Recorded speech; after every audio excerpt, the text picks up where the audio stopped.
আসসালামু আলাইকুম। আপনারা দেখতে পাচ্ছেন নাজিরপুর টিম কিন্তু দুর্দান্ত খেলেছে, যেটা খেলার দিকে ফোকাস করলেই বোঝা যায়। অত্যন্ত চমৎকারভাবে নাজিরপুর টিম গতকালকে শ্রীরামগড়ের সাথে খেলেছে। আর শেষ পর্যন্ত গোল শূন্য ছিল, ট্রাইবেকারের মাধ্যমে গোলের সমাধান হয়েছে। শেষ পর্যন্ত ট্রাইবেকারও প্রায় টায়। এরপরে শেষ পর্যন্ত নাজিরপুরের একটা গোল বেশি হওয়াতে নাজিরপুর জিতে যায়। খুবই হাড্ডাহাড্ডি দারুণ খেলা হয়েছিল, যেটা আসলে দেখার মতো খেলা ছিল। যারা সরাসরি উপস্থিত ছিল তাদের কাছে দারুণ লেগেছে। দূর দূরান্ত থেকে আপনারা যারা দেখছেন, এভাবেই ঈদের সময় হয়ে থাকে গ্রামের আয়োজনগুলো। এটা হয়েছিল শ্রীরামকাঠি স্কুল মাঠে, নাজিরপুর ভার্সেস শ্রীরামকাঠি টিম। এরপরে ফাইনালও হয়েছে, সে ম্যাচটাতে থাকা হয়নি, তবে দারুণ খেলা হয়েছে। সেরকম একটি পরিবেশ ছিল, অসাধারণ একটি পরিবেশ। খেলাটি দেখতে পাচ্ছেন আপনারা, কি চমৎকার আয়োজন ছিল। তবে গোলকিপারগুলো খুবই ছোট ছিল, যেহেতু শর্ট পিচ ফুটবল বলতে গেলে, খুবই শর্ট আকারের ফুটবল। এরপরও যথেষ্ট সুন্দর খেলা হয়েছে, খুব দুর্দান্ত মুহূর্তগুলো ছিল। কিছু নাম করা প্লেয়ারও ছিল নাজিরপুরে, যারা উপর লেভেলে খেলাধুলা করেছে ঢাকা বিভিন্ন ক্লাবে। শ্রীরামকাঠিও দুর্দান্ত খেলেছে। শেষ পর্যন্ত একটি ম্যাচের ফলাফল এখানে নাজিরপুর জিতে যায়। অসাধারণ খেলা হয়েছিল। চতুর্দিকে দর্শকের সারি দেখতে পাচ্ছেন, শত শত দর্শক উপস্থিত হয়েছে। চতুর্দিকে লাইটিং করা হয়েছে। রাতের মধ্যে গ্রামে এরকম খেলা খুবই কম দেখা যায়, আর যেটাও হয় সেটা মানুষের খুবই উৎফুল্ল থাকে। মানুষ খুবই আনন্দময় একটি সময় পার করেছে ঈদের তৃতীয় দিন পরে। ছোট ছোট পোলাপান খেলেছে, কিন্তু খেলাগুলো অত্যন্ত দেখার মতো।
খেলোয়াড় ব্যতীত যে সকল দর্শক মাঠে ভিতরে প্রবেশ করেছেন, স্বেচ্ছাসেবক খেলা পরিচালনা করবেন মাঠের রেফারি, আপনারা মাঠ পরিহার করুন।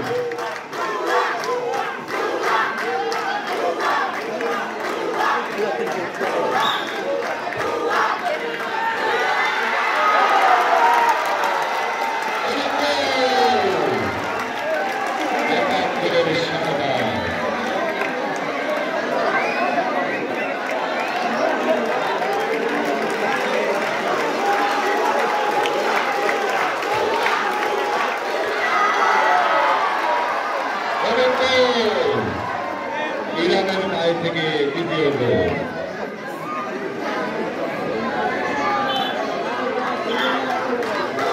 কঠিন পরীক্ষা হচ্ছে শ্রীলঙ্কার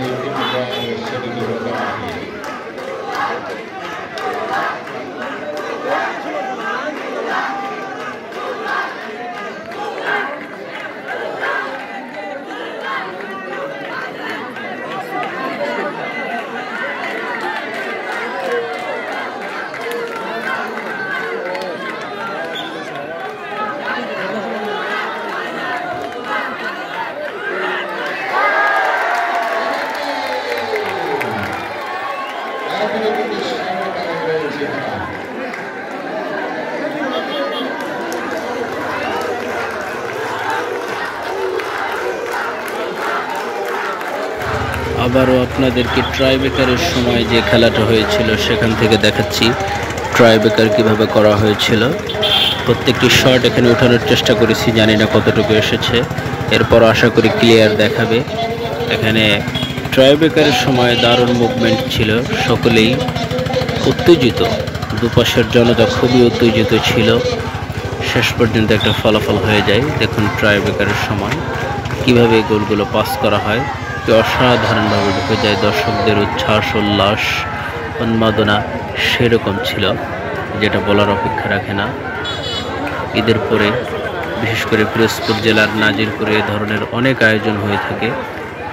আপনারা যারা জানেন তো জানেন, যারা না জানেন তারাও জেনে থাকবেন। ফুটবলের ঐতিহ্য বলা যায় পিরোজপুর জেলার মধ্যে নাজিরপুরের উপজেলা ফুটবলের জন্য খুবই বিখ্যাত।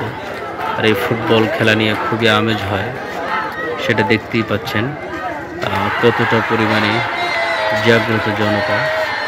খেলার পরের মুহূর্ত, শেষের দিকের মুহূর্ত কতটা উচ্ছ্বাসিত।